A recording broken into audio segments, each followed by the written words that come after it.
Hello everyone, my self Paras Panchal, chemistry lecturer. आज की class में हम लोग इलेक्ट्रॉनिक विन्यास बोर के मॉडल के बारे में समझेंगे। जैसा कि आप सभी को पता है कि जो भी परमाणु होता है, परमाणु में कक्षाएं होती हैं और कक्षाओं में इलेक्ट्रॉन्स होते हैं। अब उन कक्षाओं में इलेक्ट्रॉन्स कैसे भरे जाते हैं, उसका इलेक्ट्रॉनिक कॉन्फ़िगरेशन कैसे किया जाता है, आज की क्लास में हम लोग समझेंगे। जैसे आप सभी ने एटम के बारे में पढ़ा होगा कि जो एटम्स होता है, एटम्स एक गोलाकार परमाणु होता है। वो 3 प्रकार के परमाणु से मिलकर बना होता है। उसमें इलेक्ट्रॉन, प्रोटॉन, न्यूट्रॉन उपस्थित होते हैं। इलेक्ट्रॉन्स जो होते हैं वो कक्षाओं में चक्कर लगाते हैं।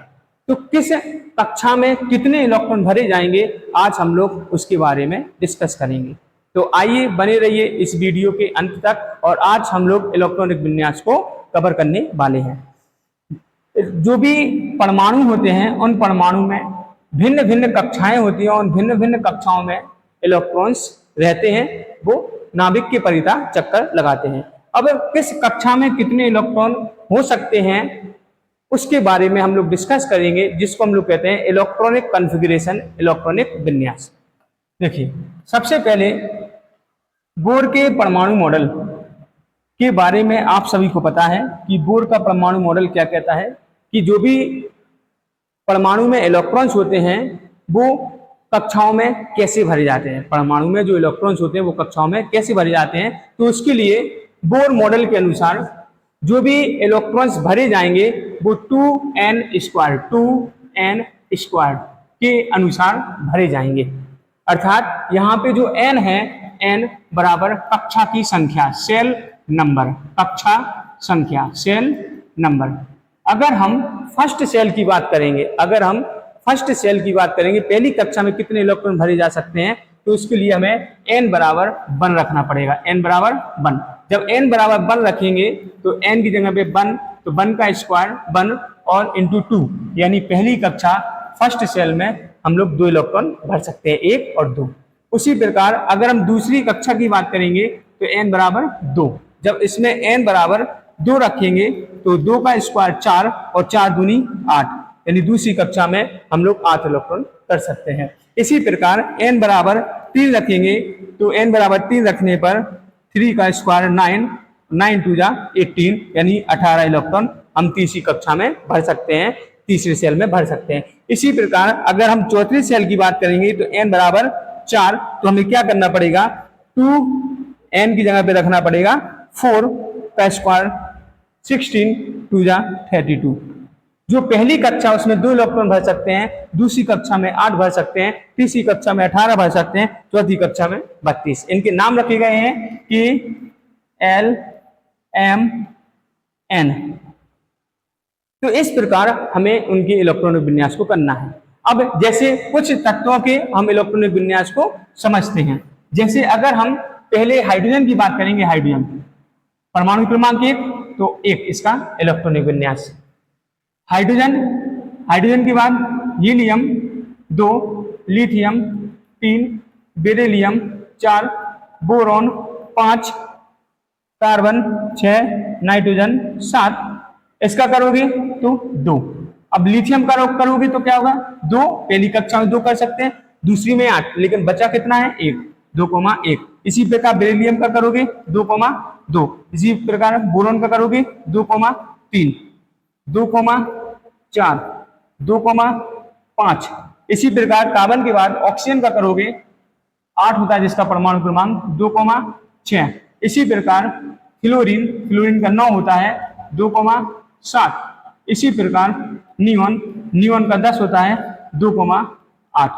तो हम लोगों ने क्या देखा था, पहली कक्षा में 2 इलेक्ट्रॉन, पहली कक्षा में 2 इलेक्ट्रॉन चल रहे हैं। इसी प्रकार दूसरी कक्षा में 8 कर सकते हैं, तो दूसरी प्रकार 8 हो चुके हैं। अब इसी प्रकार अगर हम सोडियम का करेंगे तो परमाणु क्रमांक 11, 2, 8, 1, यानी पहली कक्षा में 2, दूसरी में 8, तीसरी में कितने होना है, 18। लेकिन अभी हम लोग इलेक्ट्रॉन तीसरी कक्षा में भरेंगे। अब भरेंगे तो हम लोगों को दूसरा नियम भी अभी समझना है। ये पहला हो गया कि हम इलेक्ट्रॉन को कैसे भर सकते हैं, ये फर्स्ट पॉइंट आपको बताया कि जब भी हम इलेक्ट्रॉन को भरेंगे कक्षाओं में तो हम किस प्रकार भरेंगे, 2, 8, 18, 32। अभी हम लोगों ने सोडियम तक किया, सोडियम के बाद मैग्नीशियम, मैग्नीशियम का 12, 2, 8, 2। इसी प्रकार एल्यूमिनियम, एल्यूमिनियम का 13, 2, 8, 3। इसी प्रकार हम करते जाएंगे। एल्यूमिनियम के बाद silicon 14, 2, 8, 4। Phosphorus 15, 2, 8, 5। Sulphur 16, 2, 8, 6। Chlorine 17, 2, 8, 7। Argon 18, 2, 8, 8। इसी प्रकार अगर हम पोटेशियम का आप करेंगे 19। अभी आपको हमने पहला पॉइंट बताया था कि जो भी इलेक्ट्रॉनिक विन्यास करेंगे वो हम n स्क्वायर के अकॉर्डिंग करेंगे, 2n स्क्वायर। जहां पे पहली कक्षा 2, दूसरी 8, तीसरी 18, चौथी 32। इसी प्रकार हमने जब इसको किया तो यहाँ पे बाहरी कक्षा में आ गया 8। तो दूसरा नियम ये कहता है कि किसी परमाणु की बाहरी कक्षा में 8 से ज्यादा इलेक्ट्रॉन नहीं हो सकते हैं। अर्थात जब हम पोटेशियम का करेंगे तो आएगा 2, 8, 8, 1। क्योंकि नियम क्या बताया हमने कि किसी परमाणु की बाहरी कक्षा में 8 से ज्यादा इलेक्ट्रॉन नहीं हो सकते, इसलिए हमने 8 से ज्यादा नहीं किए। जो भी इलेक्ट्रॉन हुआ वो चौथी कक्षा में भर दिया। इसी प्रकार हम कैल्शियम का करेंगे जिसका होता है 20, एटॉमिक नंबर 2, 8, 8 और फिर 2। कितना हो गया 20, 2, 8, 8, 2। ये हो गया आपका कैल्शियम का। अब इसके आगे अगर हम स्कैंडियम जिसका होता है 21 एटॉमिक नंबर, तो 2, 8, 8। आप क्या करेंगे 3?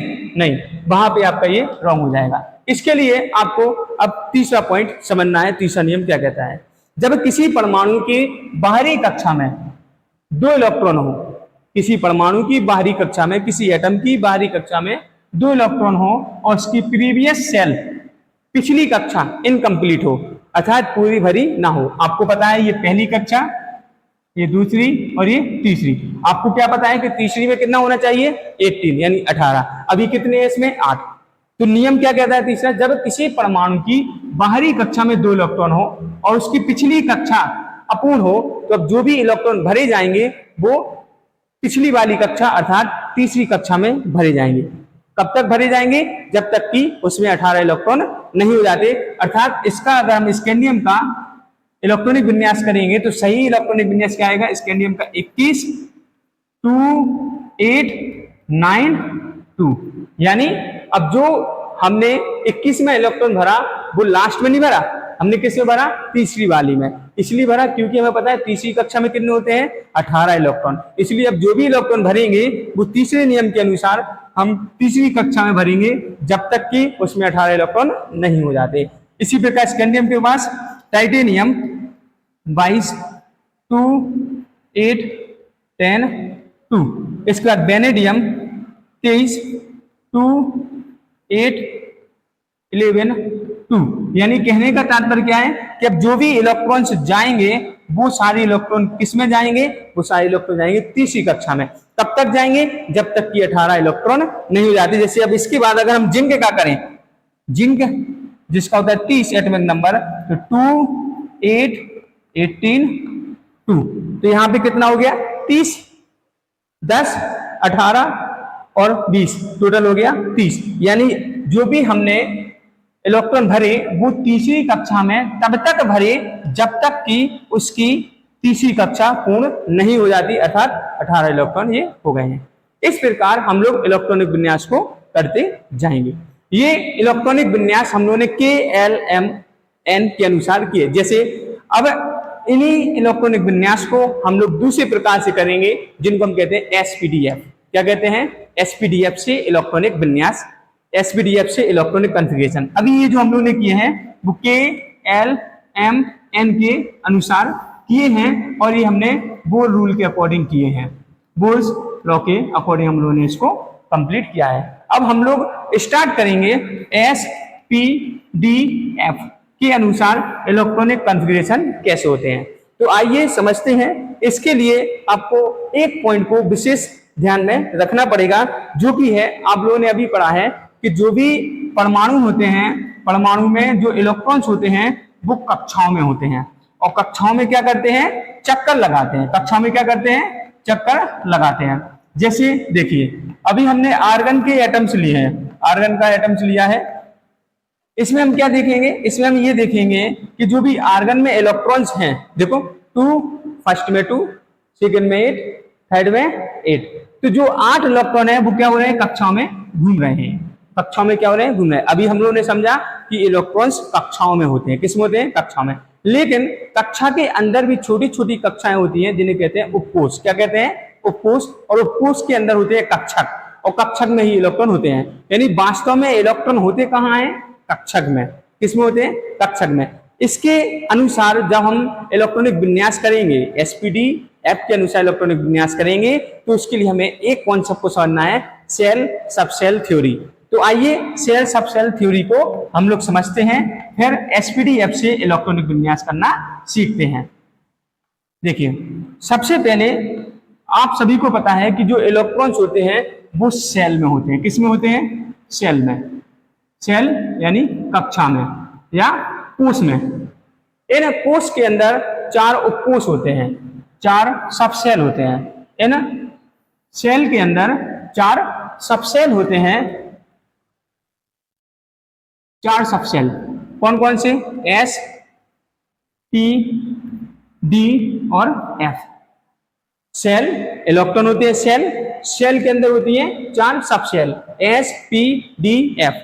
और इन सबसेल के अंदर होते हैं आपके ऑर्बिटल्स। क्या होते हैं, ऑर्बिटल्स। अब ऑर्बिटल्स जो होते हैं उनको कहते हैं कक्षक। क्या कहते हैं, कक्षक।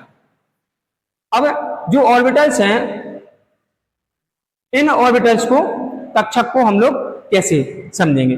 जो एस होता है, एस सबसेल होता है, उसमें होता है एक कक्षक। क्या होता है, एक कक्षक। और जो पी होता है, पी में होते हैं 3 कक्षक। कितने होते हैं, 3 कक्षक। ये हो गए 1, 2, 3। डी में होते हैं 5 कक्षक। कितने होते हैं, 5, 1, 2, 3, 4, 5। और एफ में होते हैं 7 कक्षक। कितने होते हैं, 7 कक्षक। 1, 2, 3, 4, 5, 6, 7 कक्षक। जो इलेक्ट्रॉन्स होते हैं वो सेल में होते हैं। सेल से छोटी छोटी सेल्स होती है जिन्हें हम सबसेल कहते हैं, और सबसेल 4 प्रकार के एस, पी, डी, एफ होते हैं। और इन सबसेल में होते हैं ऑर्बिटल्स यानी कक्षक। ऑर्बिटल्स यानी कक्षक। एस में 1 कक्षक, पी में 3 कक्षक, डी में 5 कक्षक और एफ में 7 कक्षक। एक कक्षक में हम लोग अधिकतम 2 इलेक्ट्रॉन भर सकते हैं। एक कक्षक में अधिकतम हम लोग 2 इलेक्ट्रॉन भर सकते हैं। उसके अनुसार अगर हम मैक्सिमम इलेक्ट्रॉन्स की बात करेंगे, एक कक्षक में हम लोग 2 इलेक्ट्रॉन भर सकते हैं। तो अगर हम मैक्सिमम इलेक्ट्रॉन की बात करेंगे तो एस में 2 इलेक्ट्रॉन हो सकते हैं मैक्सिमम। कितने, 2, एक और ये दूसरा इलेक्ट्रॉन। यानी एक कक्षक में 2 इलेक्ट्रॉन भर सकते हैं, तो एस में अधिकतम 2 इलेक्ट्रॉन, 1 से लेके 2 तक इलेक्ट्रॉन हम लोग भर सकते हैं। उसी प्रकार पी में 3 कक्षक है, तो टोटल पी में हम कितने इलेक्ट्रॉन भर सकते हैं, 6। पी में कितने भर सकते हैं, 1 से लेके 6 तक। इसी प्रकार डी में होते हैं 5 कक्षक। 5 कक्षक तो 1 में 2 भरेंगे तो टोटल कितने हो गए, 10 इलेक्ट्रॉन। यानी डी में 1 से लेके 10 तक इलेक्ट्रॉन होते हैं। इसी प्रकार अगर हम एफ में देखेंगे 7 कक्षक होते हैं। 7 कक्षक होते हैं तो कितने हो गए, 14 इलेक्ट्रॉन। 14 इलेक्ट्रॉन भरेंगे तो एफ 1 to 14। ये बात सभी की क्लियर हुई, ये बात सभी की क्लियर हुई है, सेल सबसेल थ्योरी। तो अब हम लोग इलेक्ट्रॉनिक विन्यास को क्लियर कर सकते हैं। सबसे पहले क्या कहा, जो इलेक्ट्रॉन्स होते हैं वो सेल में होते हैं। सेल में छोटे छोटे सेल होते हैं जिनको सबसेल कहते हैं, जो 4 प्रकार के एस, पी, डी, एफ होते हैं। इन सबसेल में कक्षक होते हैं यानी ऑर्बिटल्स होते हैं। एस में 1 ऑर्बिटल्स, पी में 3 ऑर्बिटल्स, डी में 5 ऑर्बिटल्स और एफ में 7 ऑर्बिटल्स। और एक ऑर्बिटल्स में मैक्सिमम हम 2 इलेक्ट्रॉन्स कर सकते हैं। इसी प्रकार एस में 2 इलेक्ट्रॉन्स, पी में 6 इलेक्ट्रॉन्स, डी में 10 इलेक्ट्रॉन्स और एफ में 14 इलेक्ट्रॉन्स हम लोग मैक्सिमम कर सकते हैं। अब आइए हम लोग समझते हैं कि एसपीडीएफ से इलेक्ट्रॉनिक कॉन्फ़िगरेशन कैसे होते हैं। तो एसपीडीएफ से इलेक्ट्रॉनिक कॉन्फ़िगरेशन के लिए एक थ्योरी है, ऑफ-बाहु प्रिंसिपल। ऑफ-बाहु प्रिंसिपल क्या कहता है, ऑफ-बाहु प्रिंसिपल के अनुसार किसी परमाणु के उपकोष में इलेक्ट्रॉनों को ऊर्जा के बढ़ते हुए क्रम में भरते हैं। इलेक्ट्रॉनों को ऊर्जा के बढ़ते हुए क्रम में बढ़ते हैं। अब वो बढ़ता हुआ क्रम क्या है, उस क्रम को, उस ऑर्डर को हम लोगों को सीखना है, फिर हम लोग इलेक्ट्रॉनिक विन्यास इजीली समझ सकते हैं। तो क्या कहा, अफबाहु के अनुसार परमाणु के उपकोषों में इलेक्ट्रॉनों को ऊर्जा के बढ़ते हुए क्रम में भरा जाता है।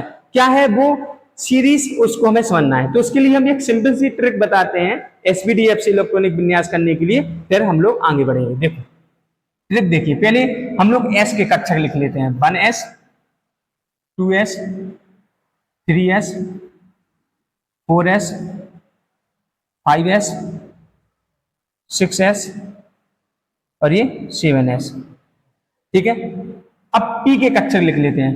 2p 3p 4p 5p 6p 7p, ठीक है। इसी प्रकार हम डी के लिख लेते हैं। 3d 4d 5d 6d। इसी प्रकार एफ की लिख लेते हैं। 4f और 5f, ठीक है। क्लियर है ये बात? चलो ये बात क्लियर है तो हम लोग इसकी सीरीज को देखते हैं, ठीक है। देखो सबसे पहले सबसे कम ऊर्जा होती है 1s की, यानी पहले इलेक्ट्रॉन भरे जाएंगे 1s में। किसमें भरे जाएंगे? 1s, इसकी ऊर्जा सबसे कम। फिर इसके बाद देखो 2s, किसमें भरे जाएंगे? 2s में। तो इसके बाद लिखा हमने 2s। फिर इसके बाद 2s के बाद जो भी इलेक्ट्रॉन भरे जाएंगे वो किसमें भरे जाएंगे? अब 2s के बाद देखो 2p 3s, क्या आ गया? 2p और इसके बाद 3s। फिर इसके बाद देखो 3p और 4s, 3p और 4s। तो देखो 3p और फिर उसके बाद 4s। फिर देखिए 3d, इसके बाद 4p, इसके बाद 5s। तो देखो 3d, इसके बाद 4p, इसके बाद 5s, ठीक है। फिर देखो इसके बाद 4d, फिर 5p, फिर 6s। तो देखो 4d, इसके बाद 5p, इसके बाद 6s, ठीक है। इसके बाद देखिए 4f, फिर 5d, फिर 6p, फिर 7s। तो देखो इधर पे 4f, फिर 5d, फिर 6p, फिर 7s, ठीक है। अब इसके बाद देखो 5f, 6d, 7p। तो देखो 5f, फिर 6d, फिर 7p। यानी आपको ये ऑर्डर याद रखना है। यही आपके अफबाहु प्रिंसिपल में बताया गया है कि जो भी परमाणु होंगे उनके उपकोषों में इलेक्ट्रॉनों को ऊर्जा के बढ़ते हुए क्रम में भरेंगे। ये ऑर्डर आपको याद रखना है। और अभी हमने पिछले उसमें आपको क्या बताया था? पिछले उसमें आपको बताया था कि जो भी इलेक्ट्रॉन्स होंगे एस में 1 से लेकर 2 तक, पी में 1 से लेकर 6 तक कर सकते हैं मैक्सिमम, डी में 1 से लेकर 10 तक और एफ में 1 से लेकर 14 तक। तो इसी प्रकार अब हम लोगों को इसमें इलेक्ट्रॉन को करना है। क्या कहा हमने? एस में 1 से लेकर 2 इलेक्ट्रॉन हो सकते हैं, पी में 1 से लेकर 6, डी में 1 से लेकर 10 और एफ में 1 से लेकर 14 इलेक्ट्रॉन तक हम लोग भर सकते हैं। तो आइए एसपीडीएफ से अब इलेक्ट्रॉनिक विन्यास को समझते हैं। जैसे देखिए सबसे पहले हमने, जैसे सपोज कीजिए हमने लिखा सोडियम, परमाणु क्रमांक 11, एटॉमिक नंबर 11। पहले क्या आएगा? 1s। एस में मैक्सिमम कितने कर सकते हैं? 2, तो 2 इलेक्ट्रॉन ये फिल हो गए। इसके बाद क्या आया? 2s। एस में भी वही चीज, 2 भर सकते हैं, 2 भर दिए। इसके बाद क्या आया? 2p। पी में कितने कर सकते हैं? 6, तो यहाँ पे कितने कर दिए? 6। अभी कितने हो गए? 2 4 10, ये हो गए 10। अभी कितना है? 11। अब कितना बचा? 1। तो इसके बाद क्या है? 3s। एस में कितने भर सकते हैं? 2 भर सकते हैं, लेकिन कितना बचा इसके पास? 1, यानी 1 से 2 तक। तो यानी सोडियम का जो इलेक्ट्रॉनिक कॉन्फ़िगरेशन आया वो है 1s2, 2s2, 2p6 और 3s1। इसी प्रकार अगर हम मैग्नीशियम का करेंगे तो सेम भाई 12 एटॉमिक नंबर 1s, s में 2 इलेक्ट्रॉन, फिर 2s 2 इलेक्ट्रॉन, फिर 2p 6 इलेक्ट्रॉन, फिर 3s 2 इलेक्ट्रॉन। टोटल कितने हो गए? 2 4 10 12। इसी प्रकार हम एल्यूमिनियम का करेंगे 13 होता है, क्या होगा? 1s2 2s2 2p6 3s2। अभी कितने हो गए? ये 12 हो गए, 2 4 10 2 12। अब 3s का क्या आता है? 3p। p में कितना कर सकते हैं? 6 कर सकते हैं, बट इसके पास बचा कितना है? 1, यानी 1s2 2s2 2p6 3s2 3p1 कितना है? 13।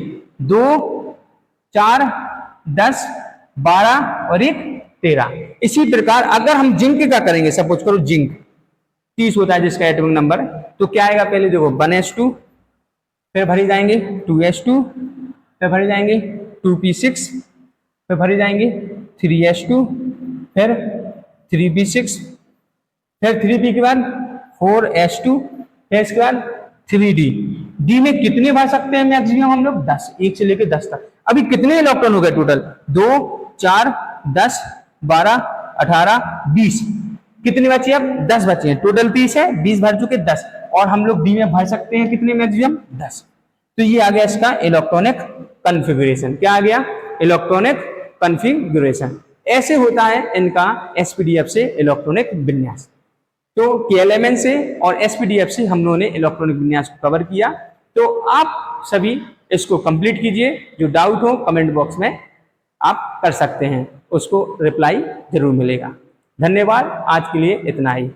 चैनल को सब्सक्राइब करें, लाइक करें और वीडियो को शेयर करते रहें। जय हिंद, जय भारत।